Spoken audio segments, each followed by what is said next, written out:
دوستان عزیز سلام، با کانال دانستنی ها خوش آمدید. امروز میخوایم درباره 5 موضوعی صحبت کنم که شاید جان آدم نجات بده. آیا شما و یا دوستانتان در حالت قرار گرفته باشید که گفتین زندگی در اینجا ختم است؟ آیا مرگ را به چشم خود دیدید؟ خب در هر جایی که ما قرار داریم امکان یک حادثه غیر قابل انتظار امکان داره، چون ما نمیدانیم چی وقت و در چی جای چی حادثه سر خواهد خورد. فکر کنم اگر ما یک کم آمادگی های برای حادثات ناگوار داشته باشیم شاید کمک ما کند. امروز در این ویدیو میخوایم توجه شما را به 5 مشوره کنم که شاید در زندگی به کارتان بیاید. اول، چطور از موتری که در حال غرق شدن است براییم. تصور کنید که شما بدون کدام عجله آرام در حال درایو موترتان است و ناگهان از مقابل موتر دیگری به طرف موتر شما می آید و با موتر شما تصادف می کند. و یا شما به خاطری که کسی را با موترتان نزنید و یا از یک تصادف بگریزید جلوی موترتان را با شدت دور میدید. به هر حال فرقی نمیکنه، یا شما ملامت هستین در حالت و یا کسی دیگر ملامت است. در نتیجه موتر شما با شما در دریا و یا در آب میافتد. خونسرد باشید. از هر حالتی راه بیرون رفت وجود دارد. با مجردی که موتر با آب تماس کرد به زودترین فرصت کمربند چوکی هایتان را باز کنید و شیشه های موتر را پایان کنید و کوشش کنید که از موتر بیرون آیید. برای این کار شما تقریبا 1 دقیقه وقت دارید. کوشش نکنید دروازه موتر را باز کنید. در این حالت دروازه موتر را باز کردن نمیتوانید، چون که فشار آب از بیرون بسیار زیاد است و وقت گرانبهای خود را ضایع این کار نکنید. اگر شیشه بغل شما باز نمی شود کوشش کنید آن را با یک چیزی بشکنید. هیچ وقت کوشش نکنید شیشه پیشروی را بشکنید و یا تیله کنید. این کار هم بسیار مشکل است به دلیل فشار آب و شیشه پیشرو دبلتر است از شیشه های بغل کردن. اگر شما در این حالت از موتر بیرون آمده نتوانستید جای ورختایی نیست. منتظر شوید که موتر کاملا از آب پر شود.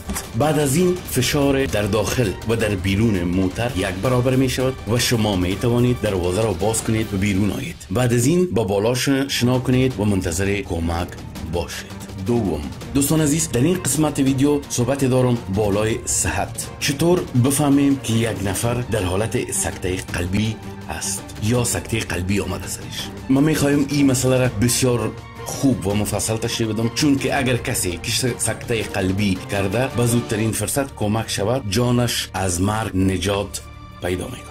برای شخص مخاطب بگویید که لبخند بزند. اگر نتوانست این عمل را انجام بدهد مورد تشویش است. دوم، از شخص مذکور بخواهید که زبان خود را بیرون بکشد. اگر زبان او کج و غیر نرمال است این حالت قابل پریشانی زیاد است و زنگ خطر را بزنید. سوم، از شخص اسمش را بپرسید. اگر او جواب دادن نتوانست و یا سخنانش واضح نبود این حال نشان دهنده درست نبودن وضع شخص است که قابل پریشانی است. و در اخیر به شخص بگویید که دستهای خود را بلند کند. اگر نتوانست این حال هم اشاره میدهد به خطر بزرگ. اگر شخصی که شما شک سکته کردنش دارین و یکی از این 4 حرکت را انجام دادن نتوانست برای امبولانس و دکتر زنگ بزنید و از اطرافیانتان کمک بخواهید. فراموش نکنید که شما در حدود 3 ساعت وقت دارید تا زندگی کسی که سکته قلبی کرده است نجات بدهید. بدین لحاظ باید عجله زیاد بکنید. سوم، چی باید کرد اگر در گلون کسی غذا بند؟ بعضی اوقات یگان کسی بسیار سرفه میگیرد، سر دل آدم میریزه، اما عجله نکنید. شاید در گلوی این شخص چیزی بند مانده باشد و به کمک شما شاید ضرورت داشته باشد. پلان نجات. اگر این یک طفل خرد است باید 5 بار در پشتش آهسته بزنید و بعداً 5 بار سر تخته سینه‌اش را فشار بدید. اگر نتیجه نداد باز هم تکرار کنید وقتی که چیزی که در گلون این کودک مانده بیرون شود. و اگر این شخص بالغ است به طور زیر دست به کار میشه. اول 5 بار به تخته پشتش بین 2 بیلک شانه محکمتر ضربه میزنید و در پشت سرش ایستاده شده دستان خود را دور شکمش حلقه زده 5 بار با شدت فشار میدیم. و اگر بار اول این نتیجه نداد همچنان تکرار میکنیم تا غذا یا چیزی که در گلون این شخص بند مانده بیرون آید. چهارم، چطور نجات یا بیم در وقت رعد و برق؟ دوستان عزیز، اگرچه رعد و برق یک پدیده بسیار زیبا است، اما فراموش نکنید که بسیار خطرناک هم می باشد و بخصوص اگر با وجود انسان تماس کند شانس زنده ماندن بسیار کم است. به همین منظور ما باید از این خطر خود را دور داشته باشیم. اگر در وقت رعد و برق شما در داخل خانه هستید، کوشش کنید که به چیزهای برقی دست نزنید و یا به اجسامی که انتقال دهنده برق هستند همچنان دست نزنید. اگرچه این واقع بسیار کم پیش میاد، اما اگر رعد و برق با بلاک و یا با آهن پوش خانه بخورد شما را میتواند تکان بسیار شدید بده. مشکلتر و خطرناکتر این است اگر شما در وقت رعد و برق در بیرون باشید. طبق معمول رعد و برق همراهی می شود با باد و باران و اولین گپی که در دل ما میگرده تر نشویم و اولین فکری که در سر ما میگرده ایست که در باران تر نشویم و میخواهیم در زیر یک چت و یا یک جای دیگر از باران خود را پنهان کنیم. اما باید داشته باشید ایستاده شدن در زیر درخت و یا باز کردن چتری در وقت رعد و برق بسیار خطرناک است. باید داشته باشین که رعد و برق همیشه بلندترین نقطه را میزند و اگر شما در یک میدان هموار با چتری تان ایستاده استید، چتری شما بلندترین نقطه در میدان می باشد. پس خوب بیندیشید. سر تا پا تر شدن بهتر است بجای از اینکه چندین میلیون ولت برق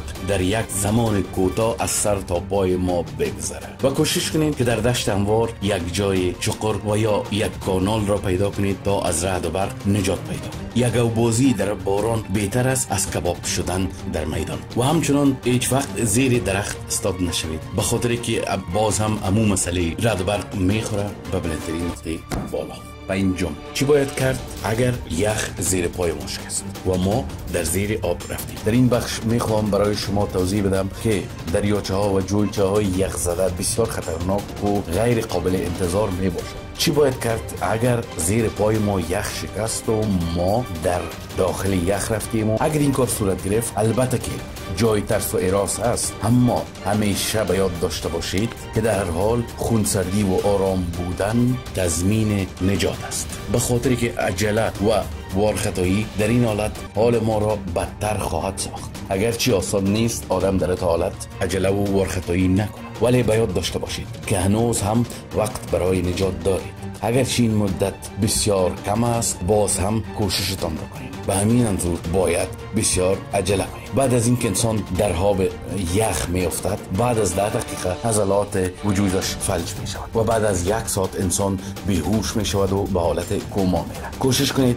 در زیر یخ نفستان را قید کرده و به طرف ساحل دریاچه شنا کنید، به خاطر که در لبهای دریاچه و جوی ها و در لبهای یک حوض یخ همیشه دبلتر است از وسط آب کرده و شانس شما که شما از اونجا برآمده بتونین بسیارتر میشه. چی تکنیکایی رو باید اجرا کنیم؟ حالا من براتون توضیح میدم. 1. دستایتان بالای یخ گذاشته و با پا خود را پیش تیله کنید تا وقتی که بدنتان کاملا از آب بیرون شد.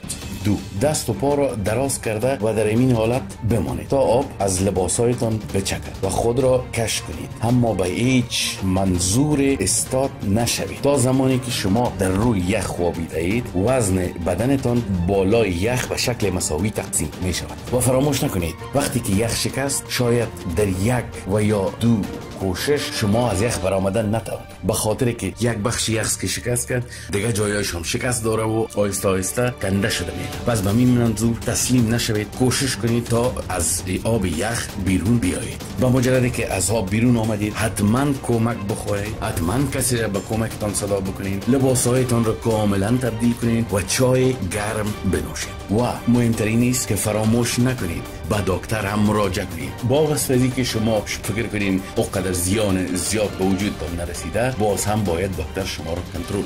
این بود 5 موضوعی که میخواستم برای شما دوستان توضیح بدم. خدا کنه که خوشتان آمده باشه و خدا کنه که ایالتا سر شما و سر دوستا و سر عزیزتان نبیاید. اگرچه میگویم داشته هایت بکار، گرچه باشد زهر ما. دوستان عزیز، اشتراک کنید کانال ما شوید.